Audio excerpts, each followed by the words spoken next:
विद्यार्थियों नमो नमः। सबसे पहले आप सभी को देव प्रबोधिनी या कहीं देव उठनी एकादशी की हार्दिक शुभकामनाएं। आजकल हम रुचिरा भाग 3 कक्षा 8 के अंतर्गत पाठों को पढ़ रहे हैं। कल हमने चौथा पाठ समाप्त कर लिया है, आज 5वां पाठ करें। उससे पहले यदि आपने अभी तक संस्कृत शिक्षा चैनल को सब्सक्राइब नहीं किया है तो सब्सक्राइब कर लीजिएगा, साथ में बेल आइकन का बटन अवश्य दबाइएगा ताकि भविष्य में आने वाली सभी वीडियो का नोटिफिकेशन आपको प्राप्त हो सके। इसी के साथ वीडियो को लाइक कीजिए और शेयर भी अवश्य कीजिए ताकि आपके मित्रगण भी आज पढ़ाए जाने वाला पाठ कंटकेनैव कंटकम को अच्छी प्रकार से समझ सके और जान सकें। तो चलिए चलते हैं आज के पाठ कंटकेनैव कंटकम को पढ़ने के लिए। पाठ है 5वां पाठ कंटकेनैव कंटकम, कांटे से ही कांटा। इसको पढ़ें, इसके अर्थ को जानें। उससे पहले पढ़ेंगे पाठ के शब्दार्थ। शब्दार्थ, चलिए शब्दार्थ पढ़ते हैं।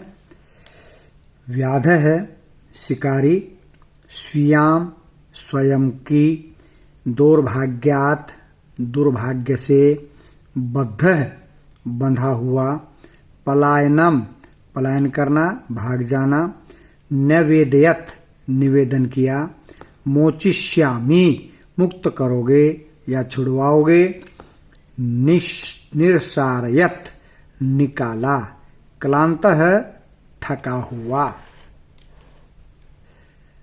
पिपासुहु प्यासा, समय शांत करो या मिटाओ, बुभुक्षित है भूखा, भणितम कहा, प्रक्षालयन्ति धोते हैं, विसृज्य छोड़कर, निवर्तन्ते चले जाते हैं या लौटते हैं, उपगम्य पास जाकर, विरमन्ति विश्राम करते हैं, कुठारई कुल्हाड़ियों से, प्रहृत्य प्रहार करके, छेदनम काटना, लोमशिका लोमड़ी, नीलीना छुपी हुई, उपसृत्य समीप जाकर, मातृस्वसह हे मौसी, समागतवती पधारी या आई, निखिलाम संपूर्ण या पूरी, बाढ़म ठीक है या अच्छा,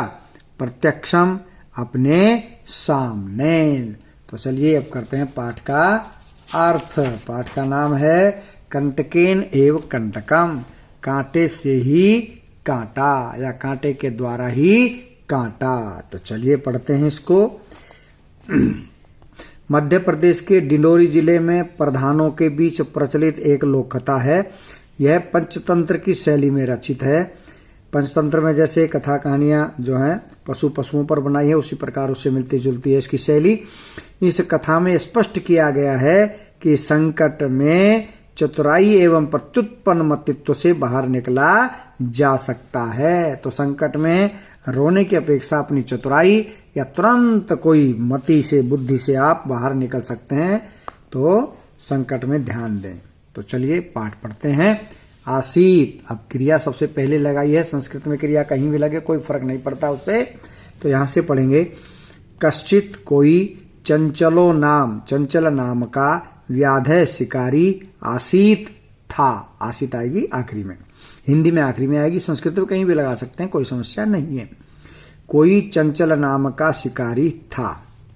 पक्षी मृगादि नाम, पक्षी मृग माने हिरण भी होता है, मृग माने जानवर भी होता है। पक्षियों और जानवरों आदि को ग्रहणीन पकड़ने से स वह स्वयं अपनी जीविकाम आजीविका को निर्वाहयति स्म चलाता था। पक्षियों और जानवरों को पकड़कर वह अपनी जीविका चलाता था। एकदा एक दिन स वह वने वन में जालम विस्त्रीय जाल फैलाकर गृहम आगतवान घर आ गया। जाल फैलाया उसने जंगल में और घर आ गया। एक दिन वह जंगल में जाल फैलाकर घर आ गया। अन्यस्मिन दिवसे अगले दिन प्रातः काले सुबह, यदा जब, चंचल है चंचल, चंचल कौन है शिकारी, वनम गतवान वन में गया, तदा सह दृष्टवान तब उसने देखा, यत की छोटी की मात्रा आएगी, बीच में जो की आती है, अंत में किया है तो पूर्ण की मात्रा, उसने पढ़ाई की तो बड़ी की मात्रा, यहाँ बीच में है तो ह्रस्व विकारांत आएगी, छोटी आएगी। प्रातःकाल जब चंचल ने वन में जाकर तब उसने देखा कि तेन विस्तारिते जाले, उसके द्वारा फैलाए गए जाल में दुर्भाग्य से, बुरे भाग्य से एक व्याघ्र, एक बाघ बद्ध आसीत, बंधा हुआ था। यानी कोई जिन जिनावर नहीं आया बल्कि बाघ उसमें आकर के जाल में फंस गया। स चिंतित, उसने सोचा, व्याघ्र माम खादिष्यति, बाघ मुझको खा जाएगा, अतएव इसलिए पलायनम करणीयम, भाग जाना चाहिए, पलायन कर देना चाहिए। व्याघ्र निवेदित, बाघ ने देखा भी एक मनुष्य आया था तो वापिस लौट रहा है, तो व्याघ्र निवेदित, बाघ ने निवेदन किया, भो मानव, हे मानव, कल्याणम भवतु, तुम्हारा ते कल्याणम भवतु, तुम्हारा कल्याण हो।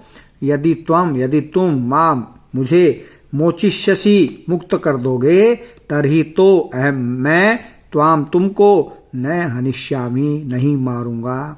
यदि तुम मुझे मुक्त कर दोगे तो मैं तुम्हें नहीं मारूंगा। तदा तब स व्याधय, उस शिकारी ने व्याघ्रम बाघ को जालात जाल से बही निर्सार्यत, बाहर निकाल दिया। तब उस शिकारी ने बाघ को जाल से बाहर निकाल दिया। व्याघ्र क्लांत आसीत, बाघ थका हुआ था।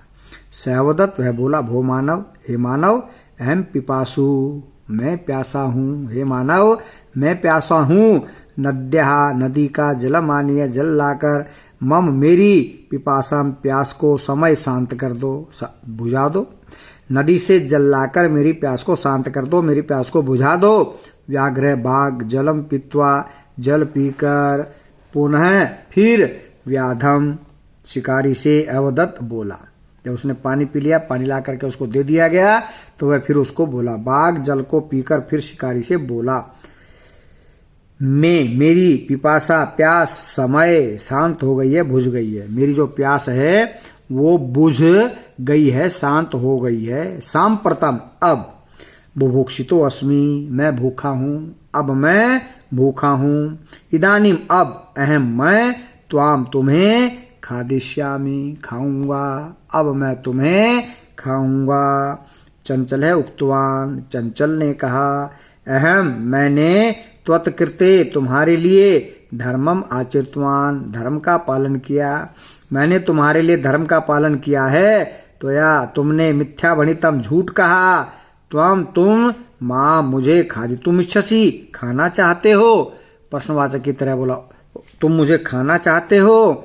अंत में प्रश्नवाचक चिन्ह आएगा। व्याघ्रावदत्त, बाघ बोला, अरे मूर्ख, क्षुधार्थाय, भूखे के लिए, किमपि कुछ भी, अकार्यम न भवति, अकार्य नहीं होता। भूखे के लिए कुछ भी अकार्य नहीं होता, बुरा काम नहीं होता। सर्वः स्वार्थम, सभी स्वार्थ को, समीयते पूरा करते हैं, सभी अपने स्वार्थ को पूरा करते हैं। मुझे भी भूख लगी इसलिए मैं तुझे खाऊंगा। चंचल है, चंचल ने नदी जलम अपृच्छत, नदी के पानी से पूछा। नदी जलम अवदत, नदी का पानी बोला, एवमेव भवति, ऐसा ही होता है। जना, लोग, मई स्नानम कुर्वन्ति, मुझ में स्नान करते हैं, मुझ में नहाते हैं। वस्त्राणि प्रक्षालयन्ति, कपड़ों को धोते हैं। तथा च, और मल मूत्रादिकम, मल और मूत्र को विसृज्य त्याग कर निवर्तन्ते, लौट जाते हैं। वस्तुतः, वास्तव में, सर्व है, सब कुछ, स्वार्थम, स्वार्थ को, समीहते, पूरा करते हैं।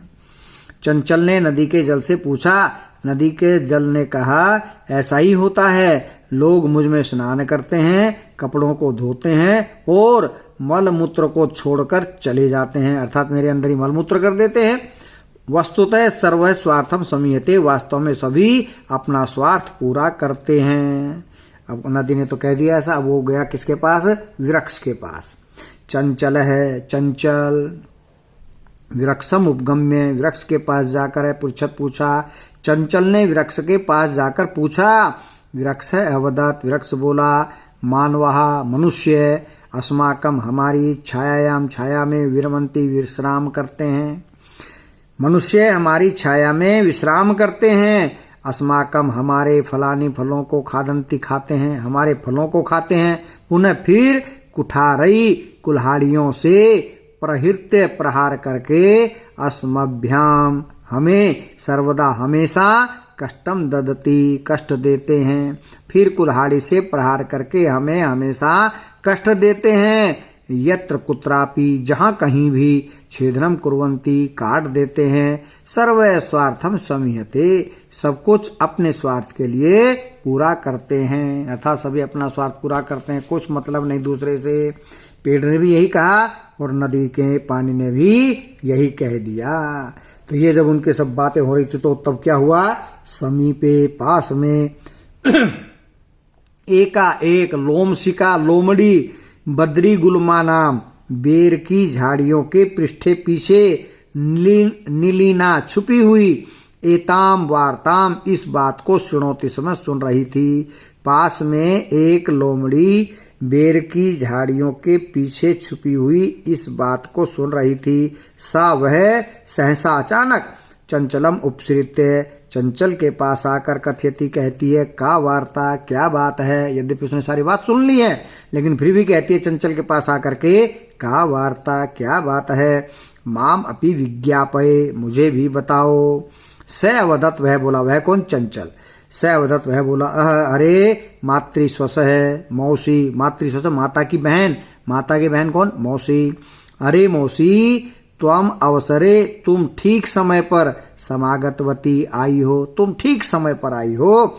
मया मैंने अस्य इस व्याघ्रस्य बाघ के प्राणों की रक्षा की, मैंने इस बाघ के प्राणों की रक्षा की है। परम परंतु ऐसा यह मामेव